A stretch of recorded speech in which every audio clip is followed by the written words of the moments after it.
Ambassador Eliana Reeves stood alone in the antechamber of the Galactic Council's Judgment Hall, her heartbeat steady despite the weight of the moment. The massive obsidian doors before her were etched with the histories of 1,000 civilizations, none of them human. Earth, barely 50 years into space travel, faced extinction for the third time this decade. Through the neural link in her temple, Eliana received the final intelligence brief from Admiral Takeda. The Draxus Imperium has convinced 17 council races to support their motion for humanity's containment, their fancy word for bombing our colonies. Their King Emperor Voraxian personally leads the delegation. He's never lost a vote. The doors opened with a deep humming sound. Inside, the judgment chamber stretched impossibly high, curved walls showing the real-time movement of stars and fleets. 200 alien representatives sat in rising tiers, their forms ranging from crystal structures to floating clouds of thinking gas. At the chamber's center floated a platform where Earth's fate would be decided. Eliana walked forward, her simple gray diplomatic uniform standing out against the fancy clothing of the assembled delegates. She carried no weapons. Security scans had confirmed this, just a small wooden box tucked under her arm. King Emperor Voraxian rose from his throne at the council's highest point. Nearly 10 feet tall, his hard outer shell gleamed with glowing patterns showing dominance and disrespect. 4 extra arms unfolded from his chest, each tipped with ceremonial blades. The human comes unarmed to her species' final judgment, Voraxian announced, his translator changing his clicks and hisses into standard language. How fitting that they send a soft diplomat to face warriors. This is why your kind must be contained. You refuse the ancient ways of honorable combat to settle disputes. Whispers spread through the chamber. The Draxus had lost 3 battle groups to Earth's defense forces in peacekeeping exercises gone wrong. Their shame demanded payback. Earth stands accused of technology crimes, diplomatic lying, and refusing to submit to proper combat rituals, continued Voraxian. The evidence has been sent. The vote shall begin unless the human wishes to invoke the right of challenge. The right of challenge, an ancient rule allowing accused species to select a champion for ritual combat against their accuser. Victory would dismiss all charges. Defeat would mean unconditional surrender. The chamber fell silent as Eliana approached the central platform. She placed her wooden box on the surface and opened it with slow, deliberate movements. Honored representatives of the Galactic Council, she began, her voice calm and measured. Earth does not recognize the right of challenge. Gasps and murmurs spread through the assembly. Eliana removed something from the box, a simple glass chessboard with carved pieces. Instead, I propose a different game, one that reveals the true nature of intelligence and strategy. Voraxian's body glowed brightly in outrage. We demanded battle, human. Eliana smiled thinly. And so you shall have it, your majesty. Just not the kind you expected. The council chamber erupted in chaos. Accusations of human arrogance echoed from every tier as King Emperor Voraxian's guards advanced toward the central platform. A game? Voraxian's mouth parts clicked in contempt. You face extinction and offer children's entertainment? Eliana remained calm, her fingers tracing the edge of the chessboard. Chess is no mere game, your majesty. It is the battlefield of minds, a pure expression of strategy without bloodshed. For 3,000 years, humans have used it to measure our capacity for foresight, sacrifice, and adaptation. The Draxus King's compound eyes narrowed as clear membranes slid across their surface. You seek to delay the inevitable. I seek to show why humanity deserves its place among the stars, Eliana countered. The Council prides itself on fair judgment. What better way to judge us than by seeing our minds in direct competition with yours? From the highest tier, a crystal entity emitted a harmonic pulse that silenced the chamber. The Archivists, oldest of the Council species and its most respected judges. The human proposal has happened before, the Archivist announced. 6 civilizations before have requested judgment by thinking contest rather than combat, Voraxian hissed. And how many succeeded? None, the Archivist replied. All were contained or eliminated as proposed by their accusers. A predatory satisfaction spread across Voraxian's features. Then let it be so. I shall humiliate the human in this game before destroying her species. Eliana's expression revealed nothing as she arranged the chess pieces. The rules are simple, your majesty. Each piece moves according to fixed patterns. The objective is to trap your opponent's king while protecting your own. The King Emperor learned quickly, his 4 extra arms allowing him to physically track multiple potential moves at once. His species had evolved as ambush hunters, their minds optimized for spatial calculation and tactical advantage. As the game progressed, Eliana appeared to make critical mistakes. Varaxian captured her knights and bishops with ease, his confidence growing with each move. The council watched, fascinated by the silent battle unfolding before them. "Your species thinks itself clever," Varaxian taunted. "Yet you sacrifice your most valuable pieces without purpose," Eliana responded by moving a pawn forward. "Every sacrifice serves a purpose, Your Majesty. Like this modest pawn approaching your defensive line." Only now did Varaxian see it. The human had been systematically positioning her seemingly random moves into an elaborate trap. 3 possible defenses all compromised in advance. "What trickery is this?" he demanded, mouth parts clicking rapidly as he reassessed the board. "Not trickery," Eliana replied. "Pattern recognition. Humans excel at finding connections others miss. While you focused on capturing valuable pieces, I was reshaping the battlefield." Varaxian made a desperate move to protect his king. Eliana responded by sliding her queen diagonally across the board. Check. The King Emperor's body pulsed with rage as he realized the depth of the trap. No matter where he moved, defeat would follow in 2 moves. "This proves nothing," he snarled, rising to his full height. "A simple game cannot determine the fate of worlds." Eliana looked up from the board, her eyes reflecting the starlight from the chamber walls. "But it already has, Your Majesty, and not just one world." She reached back into the wooden box and removed a small data crystal, holding it up for the council to see. "While we played, I've been sending the complete tactical database of the Draxus royal fleet directly to my government." Varaxian froze, his outer shell clicking as stress cracks formed across its surface. "Impossible," he hissed. "Our neural networks are quantum encrypted. No species has ever broken Draxus security." Eliana held up her right hand, revealing a nearly invisible thread embedded in her palm. This chess set was carved from wood harvested from Earth's oldest living tree, over 5,000 years old. The pieces were soaked in a solution containing specially engineered bacterial colonies. She gestured to the pieces Varaxian had eagerly captured during their game. "Each piece you touched introduced those bacteria to your outer shell. They're physically harmless, but they form temporary quantum entanglement patterns when exposed to the bioelectric field, generated by Draxus neural pathways. The archivist's crystal form resonated at a frequency indicating alarm. Such technology violates council restrictions on biological intelligence manipulation." "No," Eliana countered. "It violates no restrictions because it was never thought possible. Humans specialize in creating connections between seemingly unrelated fields. Quantum physics, microbiology, and information theory in this case." Varaxian lunged across the board, knocking pieces to the floor as his ceremonial blades extended toward Eliana. "You will die for this treachery!" His movement suddenly halted mid-strike. A visible tremor ran through his body as confusion clouded his compound eyes. "What? What have you done to me?" His voice emerged distorted through the translator. Eliana remained seated, her posture unchanged.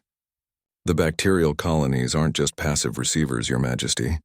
Once established in sufficient numbers, they create feedback loops in Draxus neural clusters, specifically those governing voluntary muscle control and autonomous life functions. Around the chamber, displays activated as data streamed from Eliana's neural link. The council representatives witnessed real-time tactical information from the Draxus fleet, deployment patterns, weapons capabilities, and most damning, records of 17 unprovoked attacks against emerging civilizations, disguised as accidents or blamed on other species. Humanity has known about the Draxus elimination protocol for emerging technological civilizations for years, Eliana explained to the stunned council. "We came prepared not just for our defense, but for justice." Varaxian struggled visibly now, his primary arms clutching at his chest where the royal insignia pulsed with diminishing light. "This is assassination?" "No," Eliana corrected him. "This is revolution. The bacterial colonies aren't killing you. They're simply broadcasting your neural activity to every member of the Draxus hierarchy simultaneously. Your own people are witnessing your thoughts, Your Majesty, including your plans to eventually eliminate most council species once they serve their purpose in your expansion." On the chamber walls, displays showed massive unrest spreading across Draxus worlds as information cascaded through their collective consciousness. Centuries of royal dick. The King Emperor's final words bypassed the translator, coming through as native Draxus speech that only Eliana understood. You have doomed us all.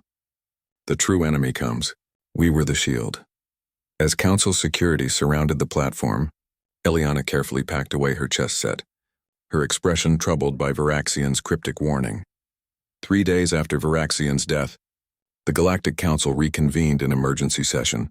The Judgment Chamber, once orderly and hierarchical, now reflected the chaos spreading throughout known space. Representatives argued openly across tiers, alliances dissolving and reforming hourly as the full extent of Draxus manipulation came to light. Eliana entered the chamber flanked by a delegation that wasn't present before, 5 humans, representing Earth's major political regions. The council fell silent as they took their position at the central platform. The archivist's crystalline form had lost some of its shine, stress fractures visible along its facets. The human delegation will address the implications of their actions and the current Draxus civil conflict that has claimed 12 worlds already. Admiral Takeda, newly arrived from Earth, stepped forward. Unlike Eliana's diplomatic attire, his uniform bore the marks of recent combat. The Draxus situation was anticipated. 3 years ago, we identified 17 potential succession crises within their hierarchy. We've prepared stabilization protocols for each scenario. Murmurs spread through the chamber. The Volsari representative, a being of living metal, rose from the middle tier. You executed a sovereign leader and plunged a founding council race into civil war. By what authority do humans presume to stabilize anything? By the authority of survival, Eliana responded. And by the evidence we've presented showing the Draxus royal lineage has assassinated the leadership of 23 emerging civilizations over 8 centuries. The chamber's displays activated, showing historical records extracted from Varaxian's neural pathways, systematic genocide disguised as natural disasters, technological accidents or blamed on extinct species who couldn't defend their innocence. Before his death, Varaxian mentioned a true enemy and claimed the Draxus were a shield. Eliana continued. We've analyzed all extracted data and found references to something called the Void. Convergence, apparently a threat so significant that the Draxus believed only their harsh dominance could prepare the galaxy to face it. The archivist's crystalline structure vibrated at a frequency that made the air itself resonate. Those words have not been spoken in council for 12,000 years. The records were sealed by unanimous consent of the founding races. From the highest tier, a section of the wall that had appeared empty revealed itself, a being composed of what seemed to be concentrated darkness, its edges constantly shifting. The humans have broken protocols established before their ancestors discovered fire, the entity announced, its voice bypassing translators and appearing directly in the minds of all present. The compact of silence has preserved the galaxy for millennia. Now it is undone. Admiral Takeda stepped forward. We request access to these sealed records immediately. If there's a threat to galactic stability that justified Draxus atrocities, we need to understand it. Your species is too young, too unpredictable, the shadow entity responded.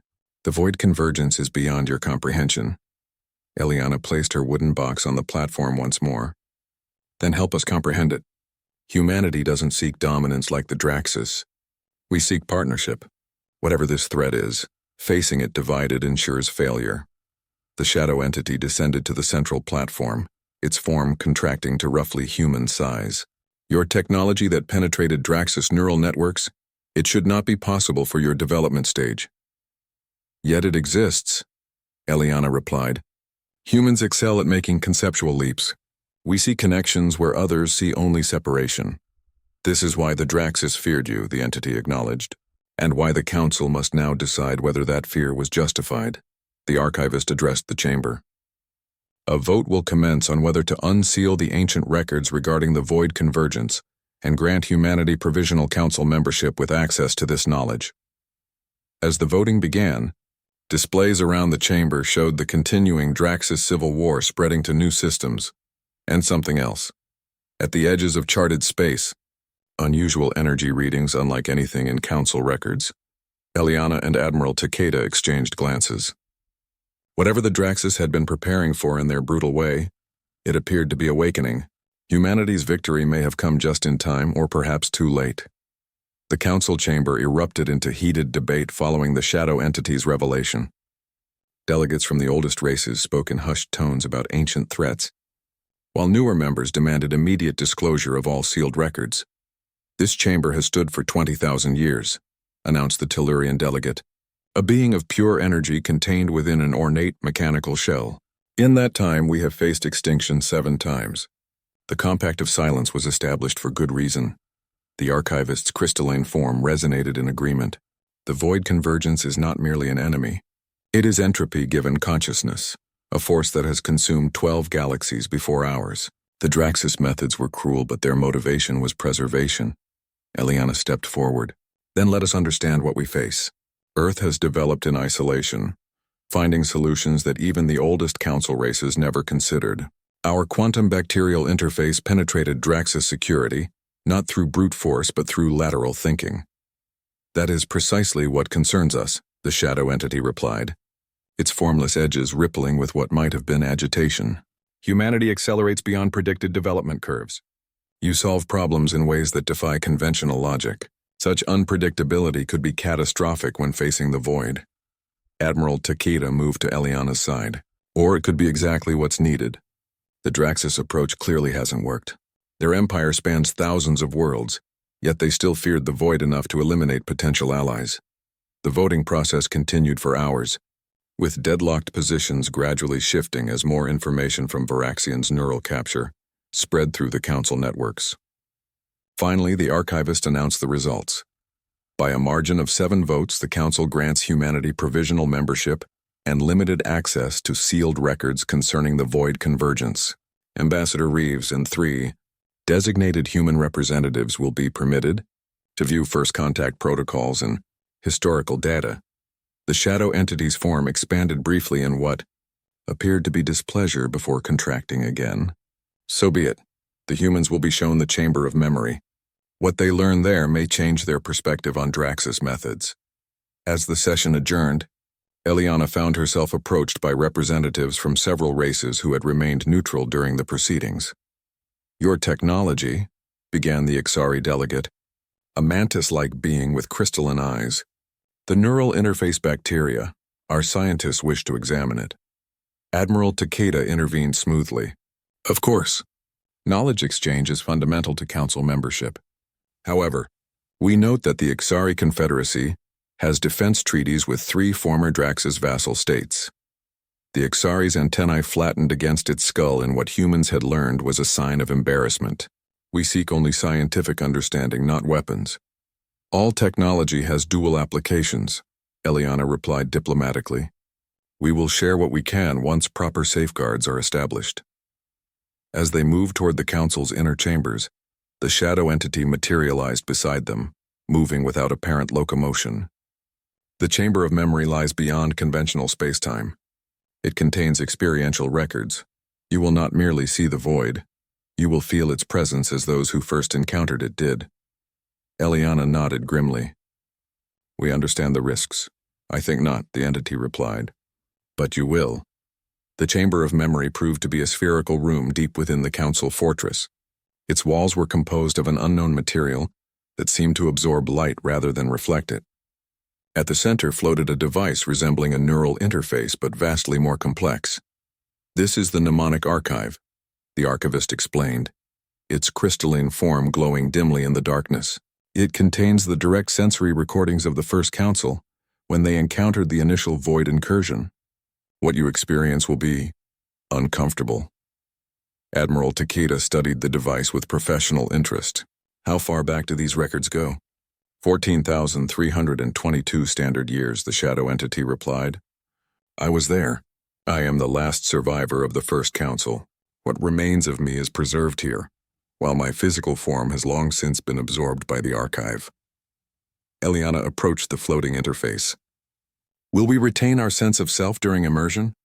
"That depends entirely on your mental discipline," the entity responded. "Strong minds sometimes emerge changed but intact. Weaker ones become lost in the memories, unable to distinguish past from present." The archivist's tone became solemn. 23 delegates have entered. The archive seeking knowledge of the void. Only 11 returned with their personalities coherent. Eliana exchanged glances with Admiral Takeda and their 2 scientific advisors. Then we proceed with caution. I'll go first. Despite protests from her colleagues, Eliana stepped forward and placed her hands on the neural interface. One by one, the human delegation experienced the chamber of memory. Each emerged shaken, their understanding of galactic history fundamentally altered. Admiral Takeda was the last to disconnect from the archive, his military discipline allowing him to process the historical horrors with greater detachment than his colleagues. The void convergence is drawn to novel thought, patterns, and technological innovation, he summarized, as they gathered in the private chamber assigned to Earth's delegation. The Draxus containment strategy was based on maintaining technological stasis and eliminating unpredictable elements, like humanity. Professor Linden, their xenobiologist, shook her head in disbelief. Their solution was to create a galactic dictatorship and halt all meaningful progress for 12,000 years. That's not preservation, it's stagnation. It worked, Eliana reminded her. The void hasn't breached the galactic barrier since the first council pushed it back. Dr. Mercer, their quantum physicist, had been unusually quiet since his time in the archive. The void isn't just an external threat. It's more like a virus that infects consciousness itself. The first council discovered that certain thought patterns create resonance pathways that the void can exploit. Eliana nodded. Fear, aggression, tribalism. The void amplifies these tendencies until civilizations destroy themselves from within. The Draxus believed that only through forced unity and evolutionary control could they prevent species from becoming vulnerable to infection. Admiral Takeda called up the tactical displays showing the ongoing Draxus civil war. And now we've shattered that unity. If the Draxus were right, we may have just opened the door to something far worse than their empire. But the Draxus solution was fundamentally flawed, Eliana argued. They sought to prevent void infiltration through oppression, which itself generates the very emotional states the void exploits. Fear of the Draxus led dozens of species to develop weapons and tactics in secret, creating exactly the kind of disharmony that attracts the void. Their discussion was interrupted by a soft chime announcing a visitor. The shadow entity glided into the room, its formless shape somehow conveying urgency. The Council has detected quantum disturbances at the galactic barrier, it announced without preamble. The patterns match those recorded during the last void incursion. Admiral Takeda immediately activated his neural link to Earth's Defense Command. How long do we have? Unknown, the entity replied. The first council had months to prepare defensive measures. But the galaxy is far more divided now. The void feeds on disunity. The Draxus civil war provides an ideal infiltration vector, Eliana thought quickly. Our bacterial interface technology.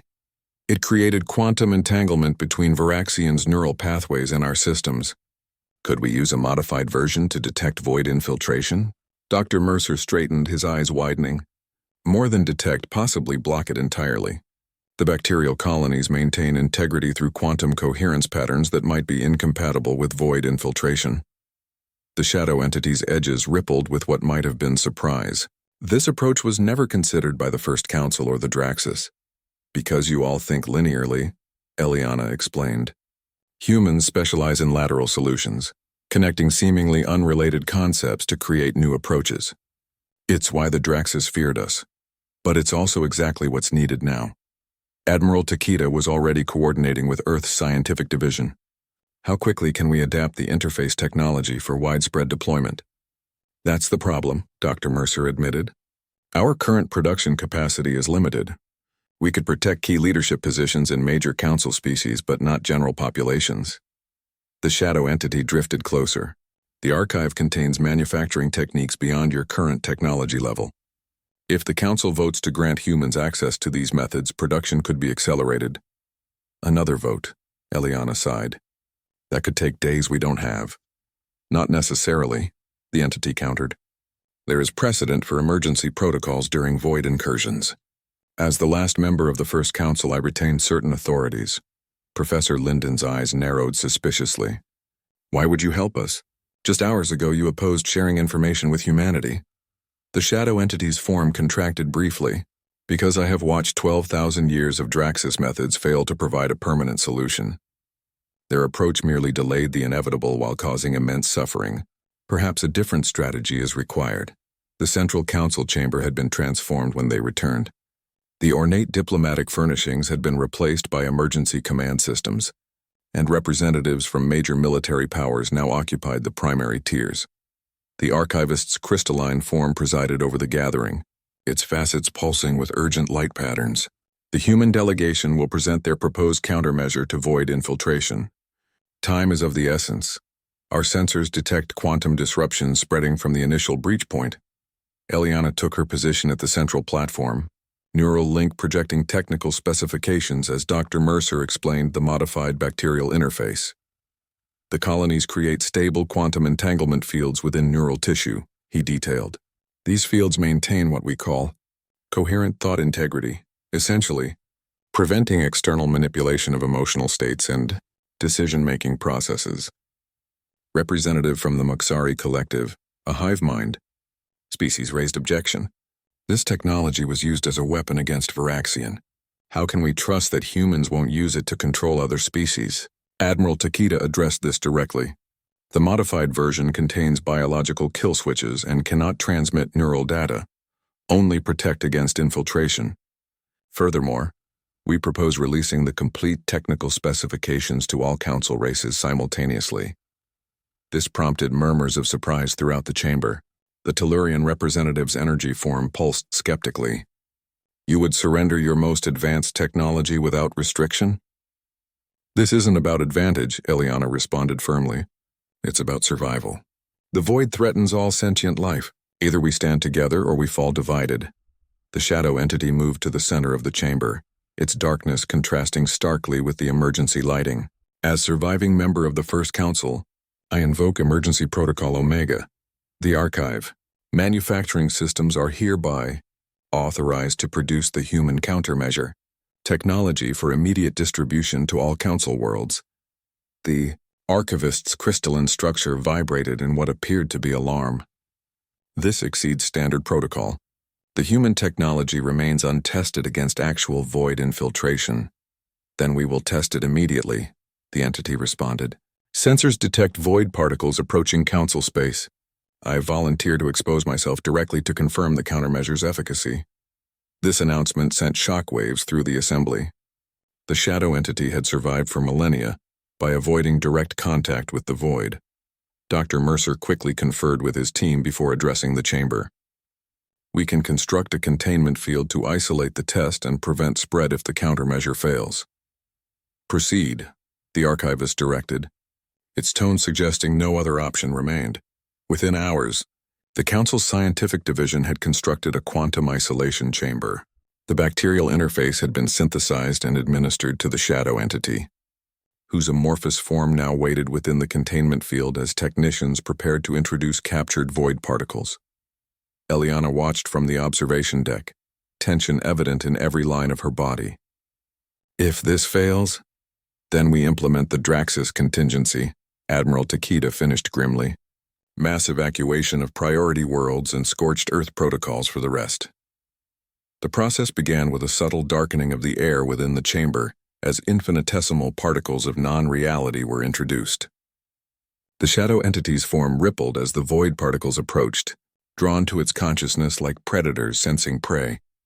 On monitoring displays, the entity's neural patterns showed the beginning of infiltration, disruptive spikes in emotional centers, fragmentation of memory structures, the classic signs of void corruption. Then, abruptly, the pattern stabilized as the bacterial interface activated. The void particles continued their approach but could no longer penetrate the entity's consciousness. They swirled uselessly around the shadow being, unable to find purchase. It's working, Dr. Mercer announced, barely containing his excitement. The interface is maintaining neural coherence despite direct exposure. The test continued for another hour, with increasingly concentrated void material introduced to the chamber. Throughout, the shadow entity remained stable, its consciousness protected by the bacterial shield. When the chamber was finally cleared and the entity emerged, the council erupted into unprecedented applause. a cacophony of sounds as hundreds of species expressed relief in their native ways. The shadow entity approached Eliana, its form seeming somehow more substantial than before. In 12,000 years, no effective defense against direct void infiltration has been developed. Until now. The archivist's announcement cut through the celebratory atmosphere. Production facilities are being converted to manufacture the bacterial interface. Priority distribution will begin with worlds closest to the breach point. However, the first archive's manufacturing center existed in a pocket dimension, adjacent to normal space.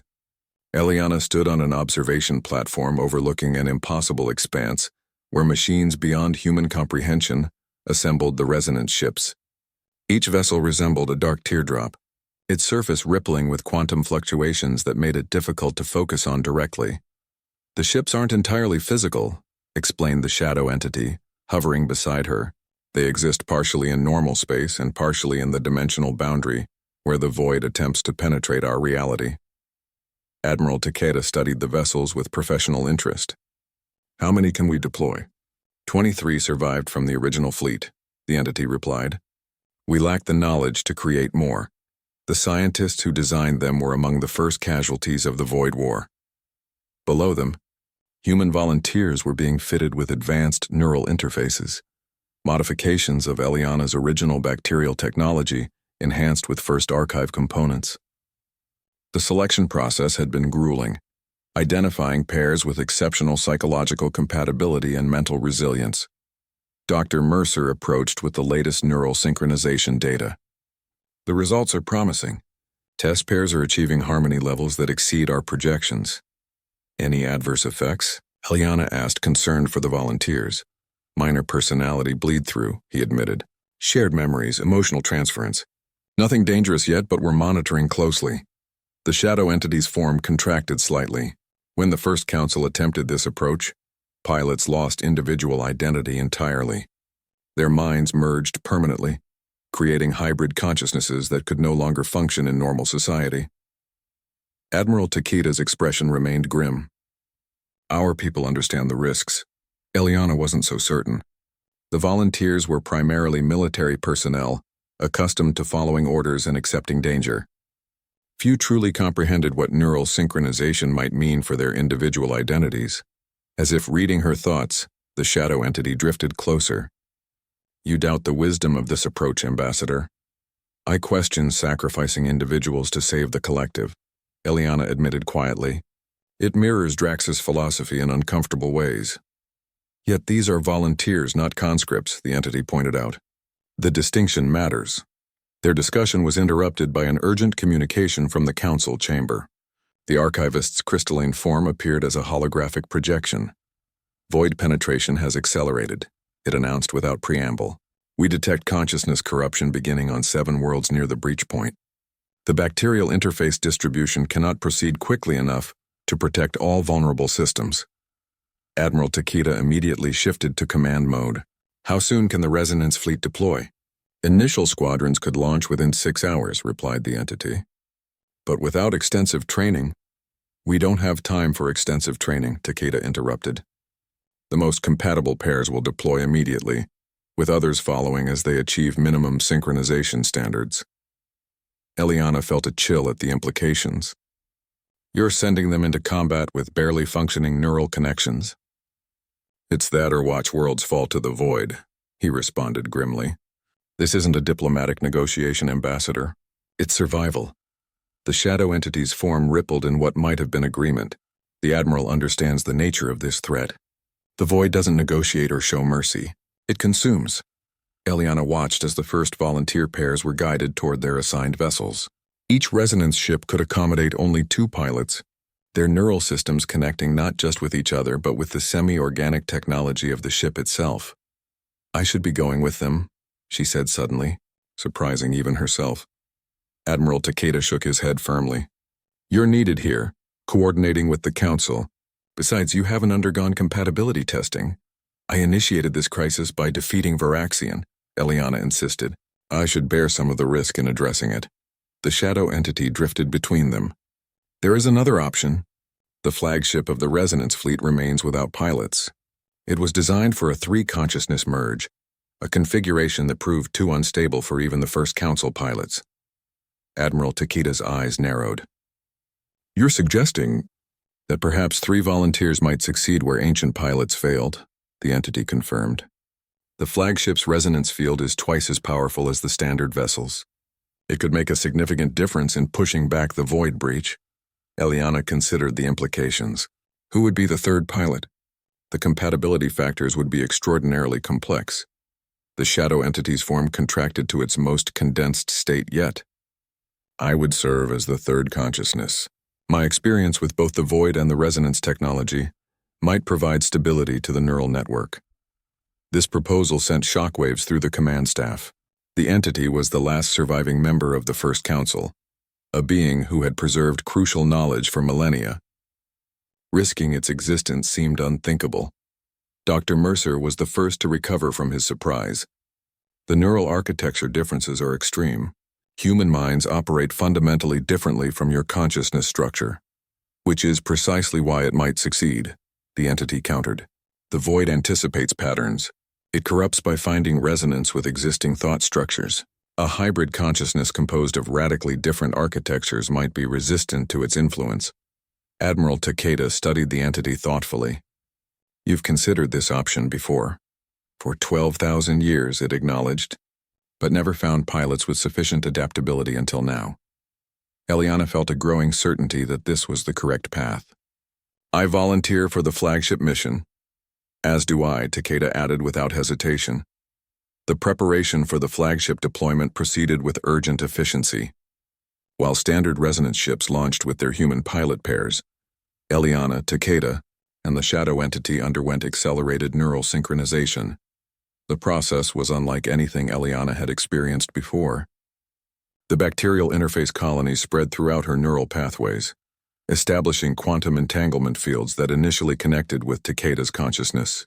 The sensation of another mind touching hers was disorienting, fragments of his memories flashing through her awareness, his emotional responses bleeding into her own. Just as she began to adjust to this dual consciousness, the shadow entity joined the synchronization. Its mind was utterly alien, vast beyond human comprehension, containing memories spanning thousands of years and thought patterns that operated in dimensions Eliana couldn't fully perceive. "Focus on your core identity," Dr. Mercer instructed through the haze of merged consciousness. "Maintain a central point of self while allowing peripheral awareness to blend." Eliana concentrated on her fundamental self-concept, her name, her primary memories, her core values. She felt Takeda doing the same, his military discipline providing a structured framework that helped anchor them both. The entity's contribution was more abstract, a sense of purpose and historical context that gave their merged consciousness a temporal depth no human could achieve alone. Gradually, a new equilibrium emerged. Eliana remained herself, but with expanded awareness that included aspects of Takeda's tactical thinking and the entity's ancient perspective. They weren't fully merged but existed in a delicate harmony of overlapping consciousness. "Neural synchronization at 67%, reported one of the technicians. "That's well above minimum deployment threshold. The void breach has expanded to cover 3 star systems," came an urgent update from Council Command. "Corrupted populations are turning on each other. Defense forces report friendly fire incidents increasing exponentially." There was no time for further preparation. Eliana, Takeda, and the entity were guided to the flagship, a vessel twice the size of the standard resonance ships, its surface shifting between states of matter in hypnotic patterns. The interior contained no conventional controls. Instead, 3 neural interface cradles waited to receive the pilots. As they took their positions, the ship's semi-organic systems integrated with their bacterial interface, extending the neural synchronization to include the vessel itself. Eliana felt her awareness expand dramatically as the ship became an extension of their merged consciousness. She could perceive the quantum boundary layer where normal space met the void's influence, could feel the resonance technology gathering energy for deployment. "All resonance ships report neural integration complete," came the final communication from Control. "Deployment coordinates transmitted. May fortune favor your mission." The flagship and its escort of 22 smaller vessels transitioned from the Archive's pocket dimension directly to the breach point at the galaxy's edge. The transition was jarring, moving from ordered space to a region where reality itself was breaking down. What Eliana perceived through the ship's sensors defied description. The void wasn't merely darkness, it was anti-reality, a conceptual negative that consumed normal space-time and converted it into something fundamentally wrong. Tendrils of this wrongness stretched toward inhabited systems, seeking conscious minds to corrupt. Through their shared consciousness, Takeda formulated the tactical approach. The smaller resonance ships would form a perimeter, their fields synchronized to create a barrier again. 3 days after the successful repulsion of the Void breach, the Galactic Council convened for what many representatives called the most significant session in 12,000 years. The chamber had been reconfigured once again, with the central platform expanded to accommodate a unique delegation.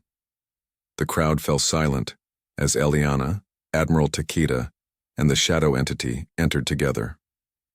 They moved with unsettling synchronicity, their steps perfectly aligned despite their different physical forms. When they reached the platform, they arranged themselves in a triangular formation, facing different sections of the chamber but somehow maintaining awareness of the entire assembly. The archivist's crystalline form resonated with formal tones. The Council recognizes the heroes of the Void incursion. Through their sacrifice, the breach has been sealed, and the Void presence pushed back beyond the galactic barrier. Murmurs of appreciation spread through the chamber, but with an undercurrent of unease. It was immediately apparent to all present that something had fundamentally changed about the three beings before them. When Eliana spoke, her voice carried subtle harmonics that echoed the entity's communication style. We thank the Council for this recognition. However, we must address the nature of our current state. Takeda continued seamlessly, as if they shared one thought process. The neural synchronization required to operate the flagship has created a persistent connection between our consciousness structures. The entity completed their explanation. We remain individuals, but we also exist as a composite consciousness, three distinct minds with continuous awareness of each other's thoughts and experiences. Dr. Mercer stepped forward from the human delegation, neural scanning equipment in hand. We've been monitoring their condition since their return.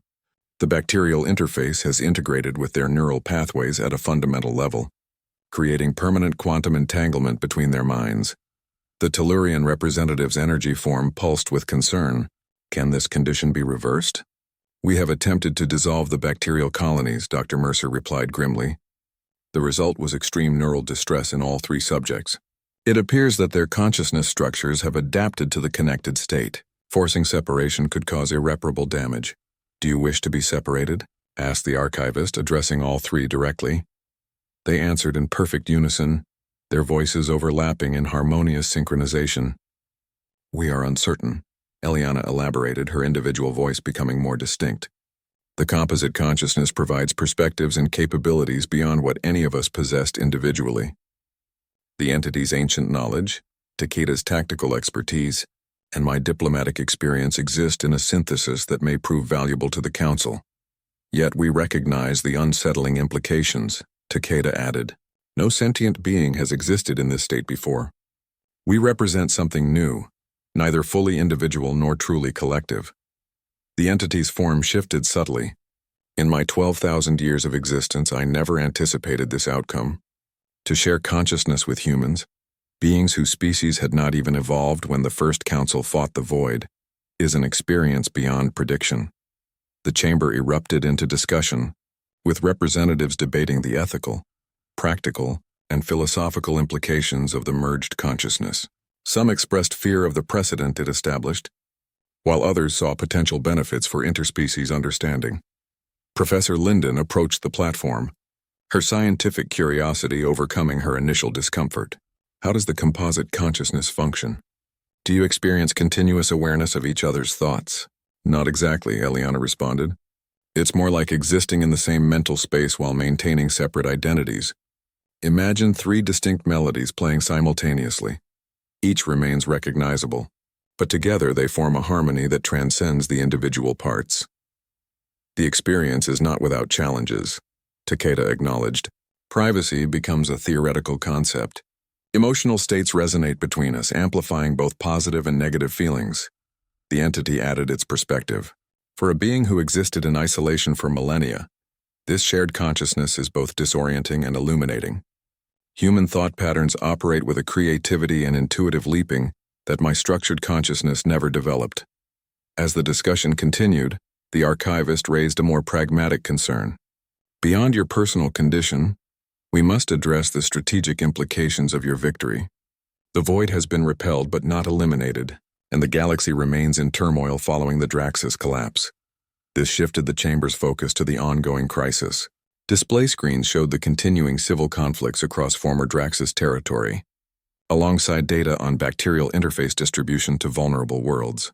Eliana, Takeda, and the entity exchanged glances, a redundant gesture given their shared thoughts, but one that maintained social normalcy for the Assembly's benefit. The void was repelled through unity, Eliana began, but not the forced uniformity the Draxus imposed. We succeeded because different consciousness structures, human and non-human, worked in voluntary harmony. Takeda continued the thought. The resonance fleet's effectiveness came from paired pilots whose minds complemented each other, rather than duplicating strengths. Diversity within unity proved stronger than homogeneous conformity. The entity completed their shared conclusion. This suggests a new approach to galactic organization, one that preserves the unique evolutionary paths of each species while creating structures for cooperation against common threats. The archivist's crystalline form pulsed with interest. You propose an alternative to the Compact of Silence and the Draxus methods? We do, they confirmed in unison. The shadow entity's form expanded slightly as it took the lead. For 12,000 years, the galaxy operated on the principle that knowledge of the void must be restricted, that potential threats must be eliminated before they emerge, and that stability through stagnation was preferable to risky progress. Eliana stepped forward. Humanity proved this approach fundamentally flawed. Despite the Draxus attempts to contain us, we developed technologies and approaches they never anticipated. Had we been embraced rather than threatened, those innovations might have strengthened galactic defense decades earlier. We propose the formation of a new compact, Takeda continued, one based on shared knowledge, distributed defense responsibility, and collaborative innovation. Their proposal was radical, dissolving the hierarchical council structure in favor of a network model where species collaborated based on compatibility and complementary strengths. The bacterial interface technology would be freely shared, allowing for temporary neural connections between representatives to facilitate deeper understanding during diplomatic negotiations. Most controversially, they proposed controlled exposure to void concepts for specially trained individuals, arguing that understanding the threat was essential to developing effective countermeasures. Knowledge restricted becomes knowledge lost, the entity explained. The first council's fear led to the burial of crucial information that might have prevented this incursion entirely. The Draxus representative, a moderate who had gained authority in the wake of the royal hierarchy's collapse, rose to object. This approach invites chaos. Our empire maintained stability for millennia. Stability through oppression, Eliana countered. How many potential allies did you eliminate? How many innovative solutions were lost with the civilizations you destroyed? The debate continued for hours, with traditional power blocks gradually dissolving as representatives considered the implications of the new proposal. The merged consciousness of Eliana, Takeda, and the entity presented a living example of the possibilities of true cooperation across radical differences.